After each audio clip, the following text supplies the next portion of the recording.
दोस्तों, पाकिस्तान अब भारत से सीधे सीधे भिड़ने की कोशिश कर, क्योंकि भारत ने अफगानिस्तान को कुछ ऐसा भेज दिया जिसे पूरा पाकिस्तान बौखलाएगा। यहाँ तक कि इनका रक्षा मंत्रालय पूरी तरीके से अंदर तक हिल चुका है और आसपास में माहौल बनाने के लिए रातों रात खेल कैसे पलटा जाता है, इसे भला कोई भारत से सीखे। दरअसल बीते कुछ सालों में जब से अफगानिस्तान में तालिबान की सरकार आई, तब से भारत ने तालिबान को पूरी तरीके से सपोर्ट किया और अभी भी भारत सपोर्ट कर। यहाँ तक कि वहाँ के लोगों के लिए कभी खाने पीने का सामान भारत भेजता, तो कभी ट्रकों ट्रक ह्यूमैनिटेरियन ट्रेड के माध्यम से दवाइयों की खेप रवाना कर। और इसी तरीके से साइलेंटली जो काम अमेरिका और चीन पाकिस्तान की मदद लेने के बावजूद भी नहीं कर पाए, उस चीज को भारत ने एक झटके में करके दिखा। यहाँ पर आप लोगों को यह समझना जरूरी है, अपनी ताकत के बलबूते जो काम अमेरिका, चीन और पाकिस्तान नहीं कर पाए, सेम उसी काम को भारत ने दोस्ती का हाथ बढ़ाकर करके दिखा। और तालिबान के कंट्रोल वाले अफगानिस्तान को भारत ने अपने पक्ष में मजबूती के साथ खड़ा कर। लेकिन हाल ही में एक ऐसा वाक्य सामने जिसने दुनिया भर के देशों को झकझोर कर रख दिया, और खासकर पाकिस्तान को। और हाल ही में खबर निकल कर आ रही है कि भारत ने पिछले हफ्ते जो दवाइयां और मेडिसिन की कंसाइनमेंट अफगानिस्तान में भेजी थी, उन डिब्बों में दवाइयां नहीं भरी थी, बल्कि उन दवाइयों के डिब्बे में भारत ने शोर शराबा किए बिना चुपचाप तरीके से ड्रोन भरकर अफगानिस्तान भेजे। ऐसा दावा कोई और नहीं बल्कि खुद पाकिस्तान चिल्ला चिल्ला कर कि भारत ने दवाइयों के डिब्बे में इजरायली ड्रोन को अफगानिस्तान तक पहुंचा दी, जिनका इस्तेमाल करके पाकिस्तान की धज्जियां उड़ाई जाए। अब सवाल ये उठता है कि क्या भारत ने सचमुच चुपचाप तरीके से दवाइयों के डिब्बे में इजरायली ड्रोन को भरकर भेज दिया है? अगर भेजा है तो भारत ने ड्रोन क्यों और कैसे भेजा? और अगर नहीं भेजा तो आखिरकार भारत के ऊपर ऐसा एलिगेंस क्यों लगाया जाए? क्या पाकिस्तान खिसियानी बिल्ली की तरह भारत को दबोचने की कोशिश कर रहा है, या फिर भारत जानबूझकर पाकिस्तान को खत्म करने के लिए अफगानिस्तान का सपोर्ट करके ड्रोन भेजकर पाकिस्तान पर हमले करवा रहे? और क्या अफगानिस्तान धीरे धीरे पाकिस्तान को अपने कब्जे में ले रहा है और अफगानिस्तान भारत के लिए काम कर?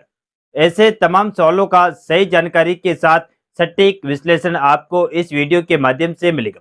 पूरी डेवलपमेंट क्या है इस वीडियो में समझते हैं। नमस्कार दोस्तों, मैं राधेश्याम और आप देख रहे हैं के एस आर न्यूज 24।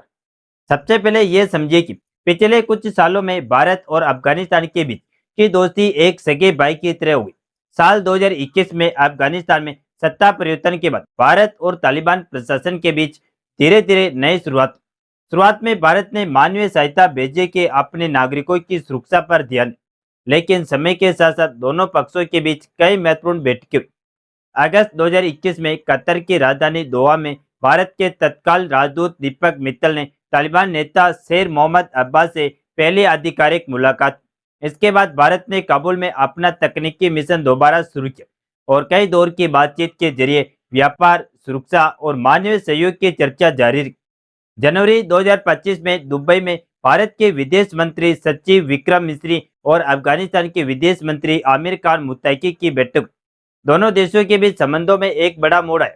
इसके बाद अप्रैल 2025 में काबुल में उच्च स्तरीय बैठक हुई और 2025 मई महीने में भारत के विदेश मंत्री एस जयशंकर तथा आमिर खान मुत्तकी के बीच पहली मंत्री स्तरीय बातचीत हुई। हालांकि भारत ने अब तक तालिबान सरकार को औपचारिक रूप से मान्यता नहीं दी, लेकिन दोनों देशों के बीच संवाद और सहयोग लगातार बढ़ता दिखाई दिया। जहां भारत और अफगानिस्तान के बीच बिना किसी टकराव के लगातार बढ़ता यह सहयोग भारत के पड़ोस में मौजूद अफगानिस्तान और चीन को तो चिंता का में डाल रही, और उसके साथ साथ अमेरिका को भी इस बात से अचंभे में डाल चुका है कि आखिरकार भारत बिना किसी लड़ाई के पूरे अफगानिस्तान को अपने पक्ष में कैसे खड़ा कराए। दरअसल इसकी शुरुआत साल 2021 के बाद, यानी उससे कई साल पहले हो चुकी। भारत ने अफगानिस्तान में $3 अरब से ज्यादा की सहायता देकर संसद भवन, सालमा डैम, सड़कें, अस्पताल और 400 से अधिक विकास परियोजनाएं पूरी की। 2021 में तालिबान के सत्ता में आने के बाद भी भारत ने रिश्ते नहीं तोड़े बल्कि मानवीय सहायता भी दी। और तो और 2022 में काबुल में अपना तकनीकी मिशन फिर से शुरू किया। लगातार हाई लेवल बातचीत जारी रखी और यही भरोसा आज भारत के पक्ष में काम कर अफगानिस्तान के साथ बढ़ता या नजदीकी भारत को मिडल ईस्ट तक बेहतर पहुंच, क्षेत्रीय प्रभाव और सुरक्षा सहयोग देती है।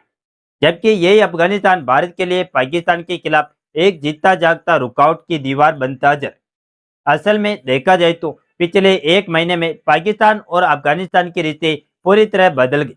9 जून को पाकिस्तान ने आरोप लगाया कि अफगानिस्तान की धरती पर बैठे टीटीपी आतंकियों ने उसके सीमा चौकियों पर कई हमले किए।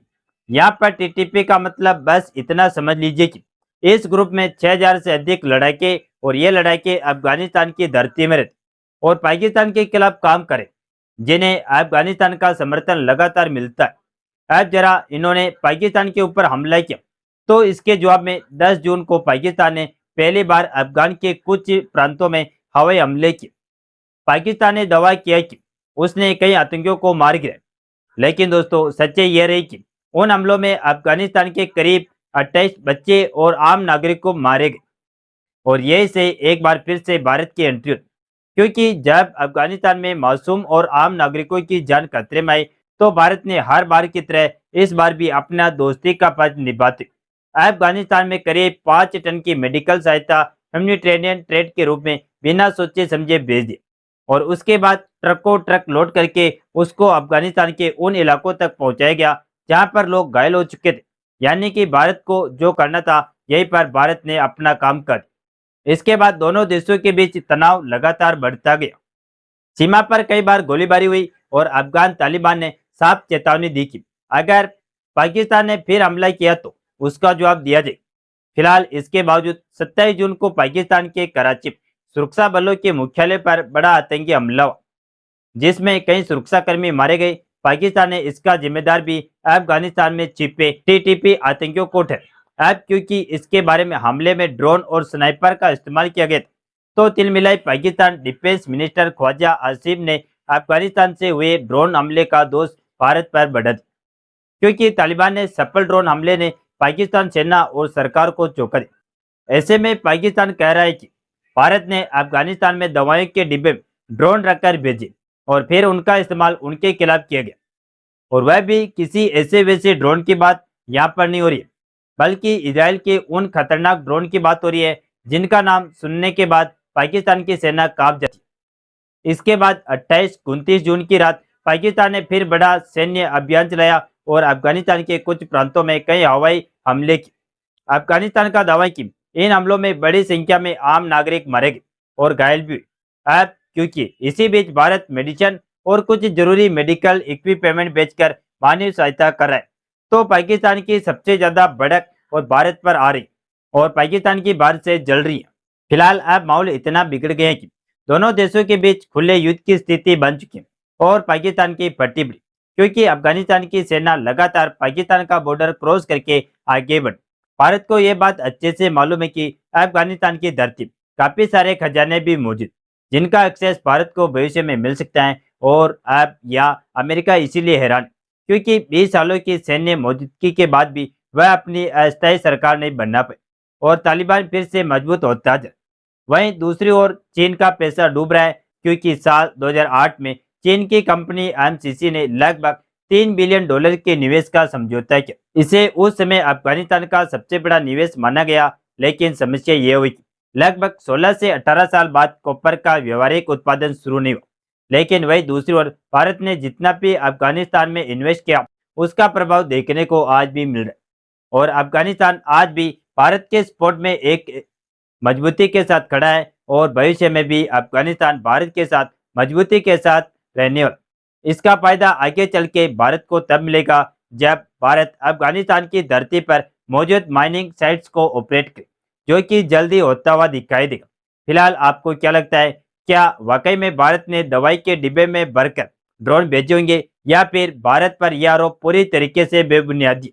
आप अपनी राय कमेंट में जरूर बताएं और वीडियो को एक लाइक करके अपने दोस्तों तक शेयर जरूर करें ताकि उन्हें भी जानकारी मिल सके। इसी तरह और भी नॉलेजेबल वीडियो देखने के लिए हमारे चैनल KSR News 24 को सब्सक्राइब करके बेल आइकन को ऑल पर जरूर सेलेक्ट करें। जय श्री राम, जय जय भारत।